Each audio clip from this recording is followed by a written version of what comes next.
and McCauley at Pray It Off in Syracuse, New York. It's January 9th.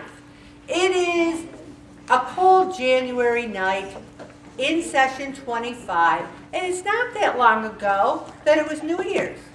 It's not that long ago that we made New Year's resolutions.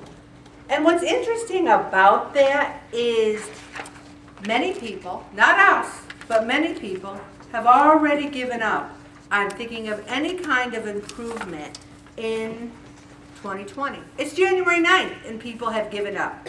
In the church bulletin, which I read like it was what everyone, my J-O-B, I read that church bulletin, there was a Happy New Year. I don't even know if I'd call it a prayer. Perhaps a prayer would be good. But I cut it out. And you might have read it yourself, but I'm going to read it now because it was powerful. It said, "May the Lord make my new year a happy one." I'm asking the Lord to make my year a happy one. There's nothing wrong with that. There's nothing wrong with asking the Lord to make your own year a happy one. Not by shielding me from sorrow and pain, but by strengthening me to bear it when it comes, because it will come. It will come. It's life.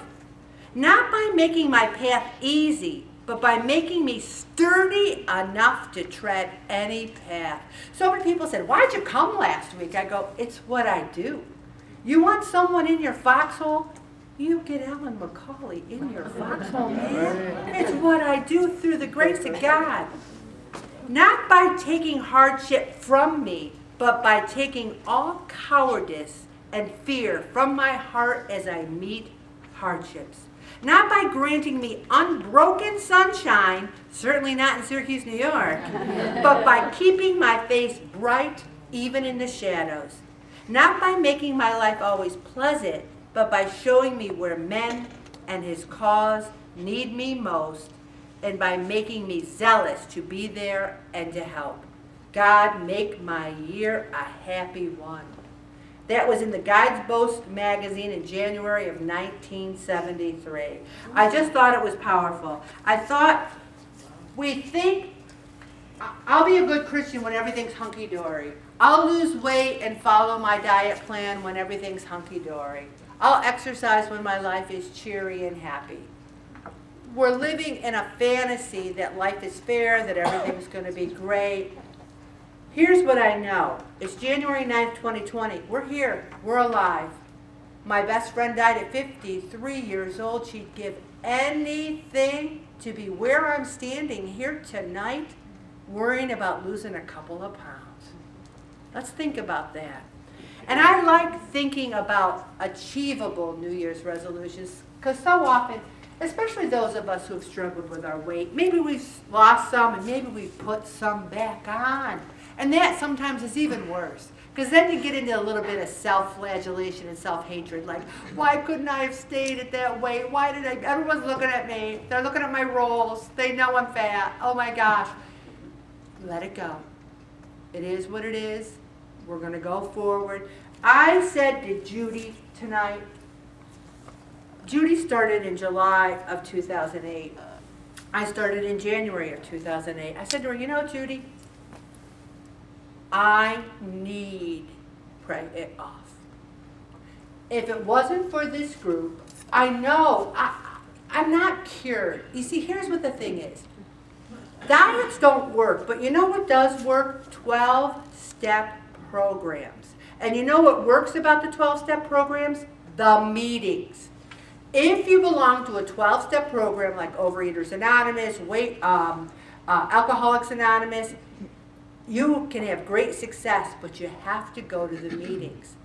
We have weekly meetings. It helps me so much. We have, many of us, not all of us, but many of us have a problem with our relationship with food. And if we don't reel ourselves in through prayer, through this community, through this camaraderie, through the log, we will not be successful. Because we show ourselves when we zig, when we have a few too many of this or that, we can gain weight. So I love this group. And that, I need it. I don't just do it because I'm some 5'2", 90-pound person up here going, why don't you people lose some weight? No, I'm up here because I'm a big fatty, and I get it. I get how hard it is. We have to have these achievable goals, though. I could stand up here right now and say, I want to lose 1 million pounds by June. Almost half of all adults have made a New Year's resolution. A week into the new year, a week, today's 9 days, just 77% of those people are on track. So there's half of all people, and of those half, only 77% are on track. And after 6 months, 40% have stayed the course. I'm surprised at that. I'm surprised even 40% make it. Because if you go to the gym in January, you can't get a parking spot, and you try to go in February, and it's clear sledding. You know what I mean? New Year's resolutions fail because they're vague or unrealistic. And it's so easy to change your attitude, but it's so difficult to change your behavior. You know, the person who says, I love you, and then they hit you and have affairs on you, I mean, they're saying I love you, they're saying the things, or you go, I want to lose weight, you know, pass me the hot fudge sundaes. The action has to go with the attitude.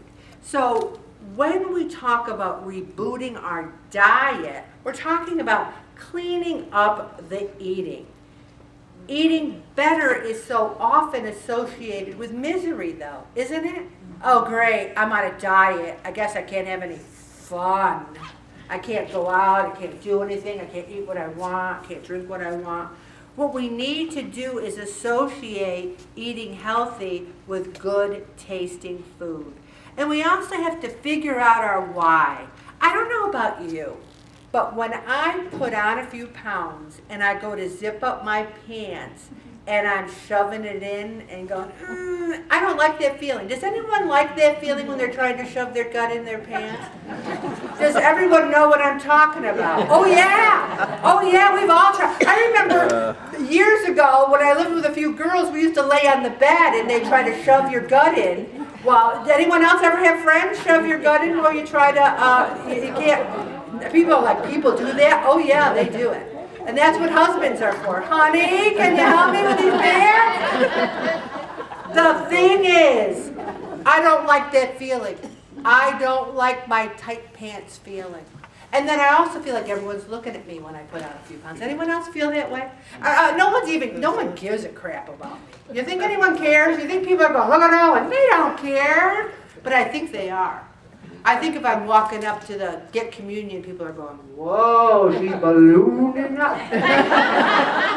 Looking like she's got the 16s on, and I don't think those are 14s. No. We think that's what they're saying, and they don't care. We need to think of our own why. My why is I will not be a statistic. I will not be one of those people who gain the weight back. I want to be healthy. I got a grandson that's going to be born on February 11th. I want to be there when he's 18. I'm 65 years old. I'm going to have to take care of myself. You know what I'm saying? All right, you can dig where I'm coming from there. Also, we need to eat more fruits and vegetables. You see how I had that little pregnant pause there? People are like, eat more? What? Also, we're talking about, we have to cleanse our houses. There's still a lot of stuff, and I swear to God, you know, I know my sister never watches the blog. She makes great fudge. She really does, and every year we get a tin. But after like a couple of weeks, it's harder than a rock. Anyone else ever have hard fudge? You could break your teeth on it, but you take it to work and you put it on the break table.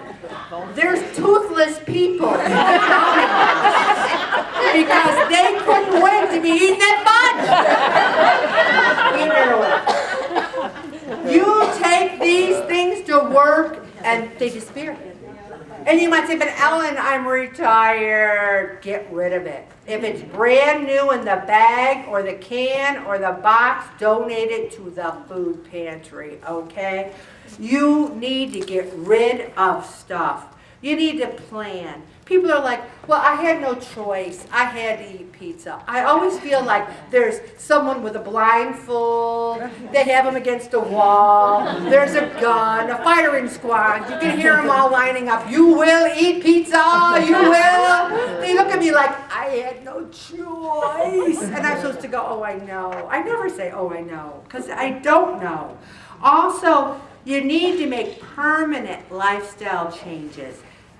If you aren't exercising, we need to talk about that throughout session 25. And we need to take it 1 week at a time. And I like raising the stakes. I think there should be rewards and punishments. If you say, I'm going to lose 10 pounds in the next month or two, and when I do, I'm going to get a body massage. That's the reward. Or you say, you know what, I'm going to lose 10 pounds by March 1st, and if I don't, I'm going to give TV up for a week. That's a punishment. I'm just making that up. But you never notice that in today's world, especially with our today's parents, it's all reward. Or it's all no consequences. Like I know someone very well, and they said, I really don't like it when my mother-in-law comes and visits and sees the kids because I don't like the language she uses.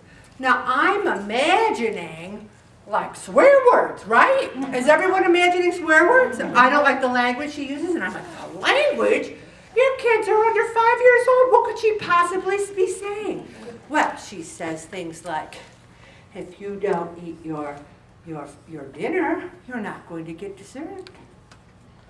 Can you believe she would say that to me?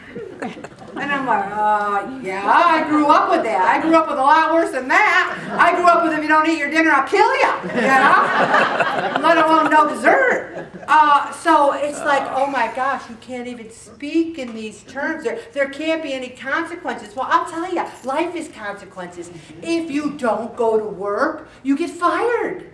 If you don't show up on time day after day after day, you get fired. See, I think we need to give ourselves some consequences too. We're almost being too kind to ourselves. Also, bundle your workout. I believe you should read and use the treadmill, or read and do the exercise book, or listen to music and exercise, or watch TV and exercise. Do you ever take a walk with a friend and you're yakking away? How fast does that go when you're yakking away? Also, always remember when you are stressed, and this is what's hard for us. We say we're hardcore Catholic Christians, and yet we're eating when we're stressed. Shouldn't we be relying on Jesus? We really should pray more. Say no to something every week. I had a pray it offer who moved and did very well. And every week she would write on her food log, said no to ice cream. Like if she said no to something, she'd write it on her food log. So think about that. Think about saying no to a food a week, and think about saying no to something that overextends you. Oh, can you babysit Thursday night at 6 o'clock? Oh, I'd love to, but it's pray it off night. Say no to something. Also, tiny habits. When I was sicker than a dog last Friday, I watched the Today Show. I mean, how many hours of that is there? Hour 1, hour 2, hour 3, hour 4. And I think in hour number 4, and I'm just laying there in bed, blowing my nose and coughing. But in hour number 4, they had this guy talking about tiny habits. And he was a weirdo, but I liked it. Because I like weirdos. I like weirdos. Does anyone watch that? See, they know what we're talking about. And what you do is you decide you're going to do something. Like you're going to say, let's say you want to take 10 deep breaths. So what do you start with? 1 breath. 1. And you couple it with something you're already doing. So let's say you go to the bathroom. Everyone goes to the bathroom, right? And let's say you wash your hands. Hopefully everybody in here is washing their hands. When you're done washing your hands, you go.